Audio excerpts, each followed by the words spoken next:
नमस्कार, आप सभी का बहुत बहुत स्वागत है। आप देख रहे हैं सबसे बड़ा सवाल। मैं हूं परवीन शेख। भारत ने ऑपरेशन सिंदूर के तहत पाकिस्तान और पाकिस्तान के कब्जे वाले कश्मीर को चकनाचूर कर दिया है। 9 आतंकी संगठनों को पूरी तरह से तबाह कर दिया गया, जिसमें जैश ए मोहम्मद के बहावलपुर और लश्कर ए तौयबा मुख्यालयों के साथ साथ मुजफ्फराबाद का ट्रांजिट कैंप भी जमींदोज हो गया।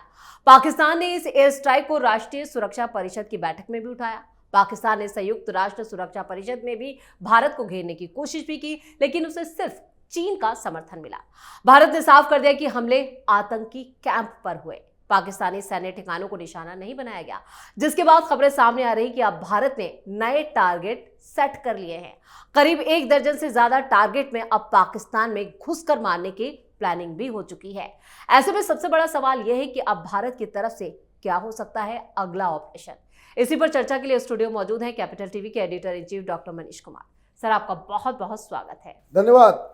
भारत के एक्शन से पाकिस्तान तो घुटनों पर आ गया है, लेकिन अभी भारत चैन से बैठने वाला नहीं है। अगला टारगेट सेट है। देखिए, प्रधानमंत्री मोदी का टारगेट बिल्कुल फिट है, सेट है, और उनके टारगेट के लिए आर्मी की भी आवश्यकता नहीं है।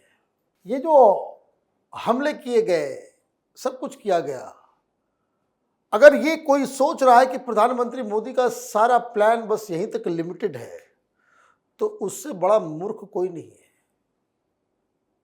कोई नहीं है।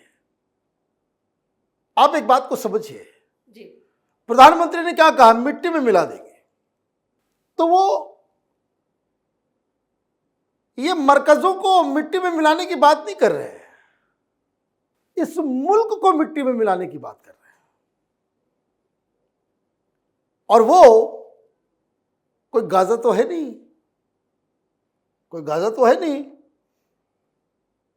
कि साल भर जो है गोलाबारी करके खत्म कर दो जी। बराबर है ना। ये UNSC में जाकर के बीन बजाते रहो, कौन सुनेगा। पिछली बार जब वो कि भाई जाकर के उठाएंगे, क्लोज डोर मीटिंग होगी, उसके पहले का वीडियो देखिए, मैंने क्या कहा था। It is nothing more than a debating club. It's a teethless body, दंतहीन विषहीन प्राणी है UN। उसे किसी को कोई फर्क नहीं पड़ता। दुनिया भर में जैसे इंडिया पाकिस्तान चल रहा है, 30 इस तरह के कॉन्फ्लिक्ट चल रहे हैं। रुकवा लिया क्या? गाजा पे हमले होते रहे, पूरी दुनिया में कहां कहां नहीं विरोध प्रदर्शन और क्या नहीं हुआ, पूरी दुनिया में। रुक गया क्या?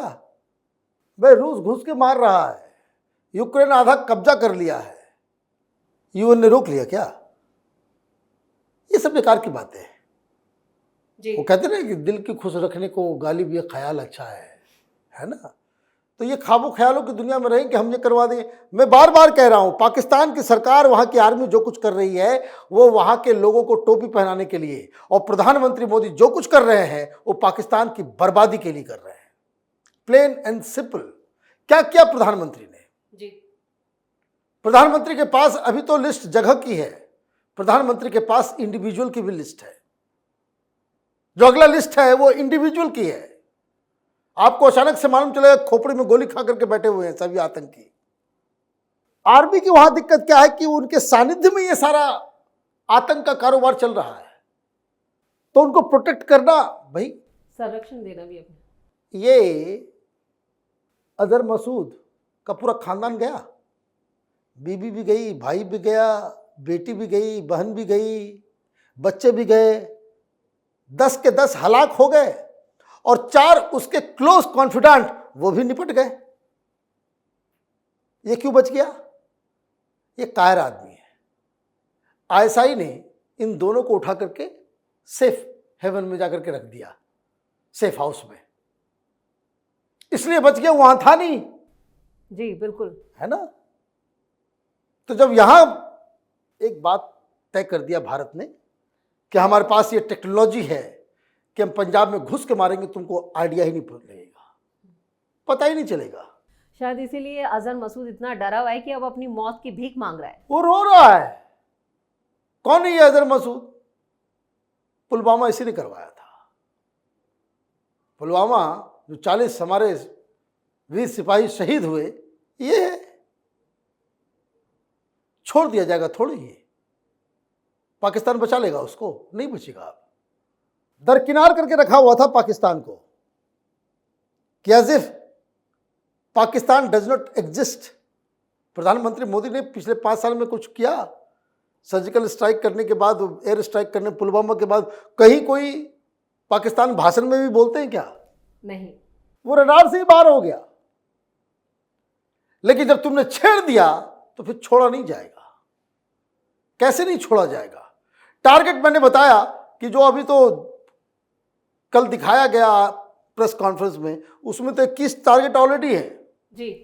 9 पे लगा है, बाकी 12 बचे हुए हैं।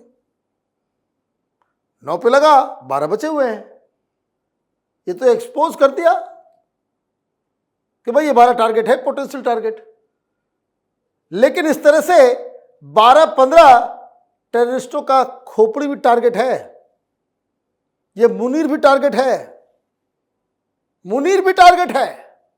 और इसलिए कुछ भी हो सकता है, लेकिन कैसे होगा, कब होगा? पाकिस्तान का सारा एनर्जी जो है उधर लगा दिया, मिलिट्री, सारा मिलिट्री। अरे प्रधानमंत्री कोई कच्चा खिलाड़ी समझ लिया तुम लोगों ने। मिलिट्री तो लास्ट ऑप्शन है।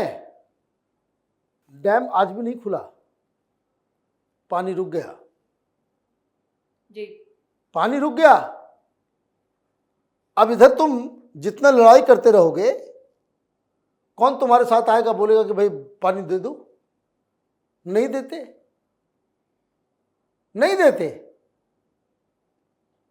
उधर मीटिंग चली, मीटिंग में वहां की सरकार का जो डिपार्टमेंट, जो पूरा इंडस रिवर सिस्टम को की जो अथॉरिटी है, उसने कहा कि भाई तो पानी तो विकराल प्रॉब्लम आ जाएगा, वाटर इमरजेंसी लग गया है, सियालकोट में भी, रावलपिंडी में भी, लाहौर में भी। क्यों? क्योंकि जो उनकी अपनी रिपोर्ट थी कि इस बार बारिश कम होने वाला है, तो खरीफ के लिए जो अभी खेत में मौजूद है उसमें 21% पानी की कमी तो पहले से थी। अब और आपने बंद कर दिया, तो जो पूरा अनाज जो है, फसल, वो तो खेत में ही खड़े खड़े जल के सूख जाएगा। पीएम मोदी की भी आज एक मीटिंग हो रही है, ऑल पार्टी जो मीटिंग है, उसके भी क्या मायने? क्या यहाँ पर भी कुछ बड़ी? कुछ नहीं, इन लोगों को ऐसे ही रखना चाहिए कि कल ये तमाशा ना करें कि भाई हम लोगों से कंसल्ट नहीं किया गया, ये नहीं किया। भाई थोड़े नहीं इनको बताना भी नहीं चाहिए, इनको बताना भी नहीं चाहिए। ये पार्टी ऐसी पार्टियां हैं कि उनको अगर आपने कुछ सीक्रेट बात बता दिया, वो पाकिस्तान को 2 सेकंड में मालूम चल जाएगा, निकलते ही भाई साहब हेलो। हाँ, ये इस तरह के लोग हैं। सबूत मांग रहे हैं, बताइए। अभी भी सबूत मांगा जा रहा है, अभी भी तमाशा चल रहा है इन लोगों का। तो खैर, ये लोग तो अलग कहानी है। प्रधानमंत्री मोदी क्या कर रहे हैं? अब देखिए, वहां पे नमाज जनाजा में आतंकियों के, वहां पुलिस वाले खड़े हैं, कर्नल, ब्रिगेडियर, आर्मी के। ये सबसे ज्यादा चौंकाने वाली तस्वीरें और हैरान करने वाली नहीं तस्वीरें। हैरान मैं तो, ये आप बैल मुझे मार, वो वीडियो एफएटीएफ जाएगा। भाई Masood Azhar declared global terrorist है जी, यूएन के द्वारा, और उसके भाई, उसका परिवार, वो सब एक ही जगह जहां से वो सारी ट्रेनिंग देता है, वहां लोगों की मौत हुई, तुम उसके ऊपर पाकिस्तान का झंडा फहरा दे रहे हो। मतलब आप हथियारों के ऊपर अपने देश का फ्लैग लगा रहे हो, तो उसका मतलब कि फ्लैग की भी कोई इज्जत नहीं है तुम्हारी, फ्लैग की भी इज्जत नहीं है तुम्हारी। आर्मी वाले सैल्यूट कर रहे हैं टेररिस्टों को, हथियारों को। तो ये तो वो जो काम इन लोगों ने किया है ना, इट इज सफिशिएंट मटेरियल। और मुल्ला मुनीर का अगर कोई स्टेटमेंट नहीं आया तो उसका मुनीर तो गॉन केस, खत्म। वहां एक बात समझिए, ही वांटेड टू ओवरथ्रो शरीफ। ये पेंटागन के इशारे पे ही होता है हमेशा, चाहे मुशर्रफ रहा हो, चाहे वो जियाउल हक रहा हो, चाहे कोई भी रहा हो। जितने भी डिक्टेटर आए, आर्मी डिक्टेटर, जी, वो पेंटागन की मदद से आए। पेंटागन ने मना कर दिया।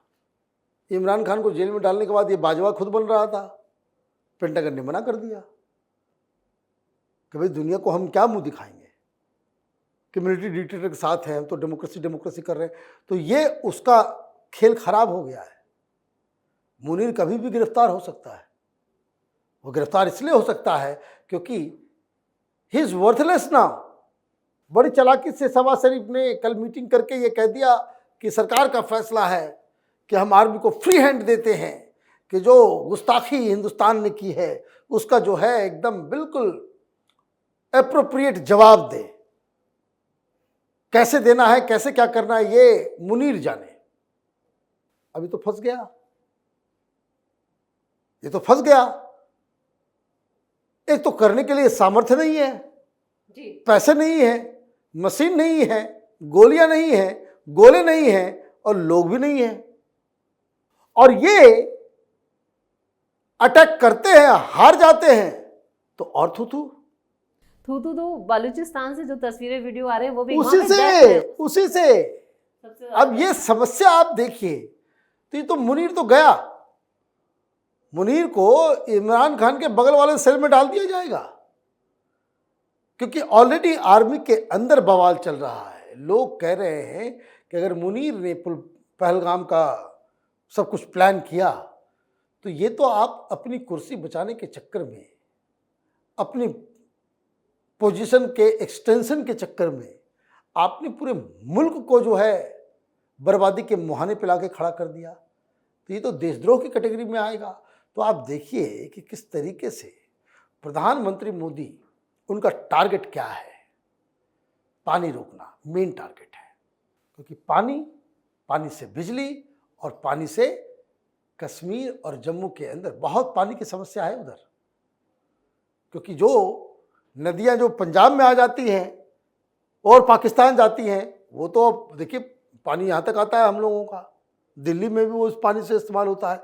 लेकिन पानी को ऊपर तो आप नहीं भेज सकते, कश्मीर ऊंचाई पे है, जो पानी आना है वो चनाब, झेलम और इंडस से ही आना है और वो आप रोक नहीं सकते थे पहले। प्रधानमंत्री मोदी अब रोक रहे हैं तो वो पानी कहाँ जाएगा? वो जम्मू जाएगा, कश्मीर जाएगा और अलग अलग जगहों पे जाएगा। तो ये वाटर स्कार्सिटी जो है वो खत्म होगा। तो टारगेट नंबर 1। टारगेट नंबर 2, प्रधानमंत्री मोदी ये चाहते हैं कि जो बार बार इस तरह से कर रहा है, क्यों प्रधानमंत्री ये चाह रहे हैं कि भाई इनको FATF में डाला जाए? तो पानी बंद और पैसा बंद। मूडी की रिपोर्ट आ गई, मूडी की रिपोर्ट आ गई कि मूडी ने क्या कहा कि इंडिया पाकिस्तान, मैं देख रहा हूँ हिंदी अखबार वाले उनको समझ में नहीं आता, कुछ से कुछ छाप देते हैं। उसमें साफ साफ लिखा हुआ है कि अगर ये टेंशन कंटिन्यू रहा तो पाकिस्तान की इकॉनमी बर्बाद हो जाएगी। रोज $20 मिलियन खर्च होता है किस चीज में? गाड़ी इधर से उधर जाने में, पेट्रोलिंग करने में। भाई सब चीज के लिए पैसे लगते हैं ना। लाइट जलाना है, बैटरी चलाना है, फॉरवर्ड पोस्टिंग आपने कर दी तो जितने लोग जाएंगे उसका खाना भी है, उसका रहने का व्यवस्था भी है, सब कुछ है। मजदूर तो है नहीं, प्रोफेशनल आर्मी है। घर से आप उनको बॉर्डर पे पोस्ट कर रहे हो, खाना बढ़िया नहीं मिलेगा, उनको चीजें जो है भैया मुहैया नहीं होंगी तो लड़ेगा खाक, वो तो छोड़ के भाग के चला जाएगा। तो वो जो खर्च हो रहा है तो पैसा का भी। तो FATF में जाकर के मूडी ने तो पहले कह दिया कि भाई इसका सिस्टम खराब है, ये टेंशन में ही इतना खर्च हो जाएगा कि भाई सारा काम बंद हो जाएगा। फिर उसके बाद FATF कि भाई कहीं से आप जो है आप ले भी नहीं पाओगे। अभी अगले सप्ताह जो है वो मीटिंग है IMF की जिसमें $1 बिलियन इनको मिलना है जी। उस पर हिंदुस्तान ने ऑब्जेक्शन कर दिया है। निर्मला सीतारमण ने पहले ही आदमी भेज करके वो एशियन डेवलपमेंट बैंक, जो इतने भी लेंडिंग इंस्टीट्यूशंस हैं जो देशों को बेल आउट पैकेजेस वगैरह देते हैं, वो हर जगह हिंदुस्तान ऑब्जेक्शन उड़ाएगा और बोलेगा देखिए पैसा खर्च होता है आतंकवादियों पे, पैसा खर्च होता है ये मदरसा चलाने में। तो आप जो है पाकिस्तान को जो पैसे दे रहे हो, दरअसल indirectly you are paying to increase terrorism all over. वो पैसा जो है वो टेररिज्म में जा रहा है। तो ये जो सारी चीजें हैं, तो प्रधानमंत्री का तो विजन बिल्कुल क्लियर है, तबाह करना है, मिट्टी में मिलाना है, ये टुटपुंजियों को नहीं, पूरे के पूरे पाकिस्तान को। And this is what is going to happen. प्रधानमंत्री मोदी बड़े पेशेंटली एक काम तो कर दिया, हिंदुस्तान में लोग गदगद हो गए कि घुस के मार दिया, ये कर दिया, वो कर दिया। अब प्रधानमंत्री को लिटरली उसकी अब कोई जरूरत नहीं है कि हम आगे जाकर के करें। और हां, पाकिस्तान ने अगर दुस्साहस कर दिया तो we are more than ready to welcome Pakistani advancement. चलिए, इस तमाम जानकारी के लिए और सटीक विश्लेषण के लिए आपका बहुत बहुत धन्यवाद। धन्यवाद। भारत और पाकिस्तान की दुश्मनी अब चरम पर है। भारत ने पहलगाम अटैक का बदला ले लिया है। जब सभी सो रहे थे तब भारत पाकिस्तान में बमबारी कर रहा था, जहां भारत ने स्ट्राइक कर पाकिस्तान में जैश और लश्कर के आतंकियों की लाशें बिछा दी। 7 मई की रात में करीब 1:25 तक भारत ने पाकिस्तान में आतंकी ठिकानों पर हमला किया। भारत ने पाकिस्तान के 9 ठिकानों को पूरी तरह से तबाह कर दिया और इस ऑपरेशन को नाम दिया गया ऑपरेशन सिंदूर, जिसमें 100 से ज्यादा आतंकी मारे गए। भारत ने पहलगाम अटैक के 15 दिन बाद यानी 16वें दिन ही आतंकियों का सफाया कर बदला ले लिया। भारत के इस एक्शन से आतंकी मसूद अजहर और हाफिज सईद को भी बड़ी चोट लगी है। अब नजरें अगले ऑपरेशन पर हैं, जिसे काफी सीक्रेट भी रखा जा रहा है। यानी अब पूरी तरह से पाकिस्तान को मिट्टी में मिलाने का वक्त हो चुका है। तो इस खास शो में इतना ही। वीडियो कैसा लगा कमेंट करके अपनी राय जरूर दें। वीडियो को लाइक करें, शेयर करें और कैपिटल टीवी को सब्सक्राइब जरूर करें। धन्यवाद।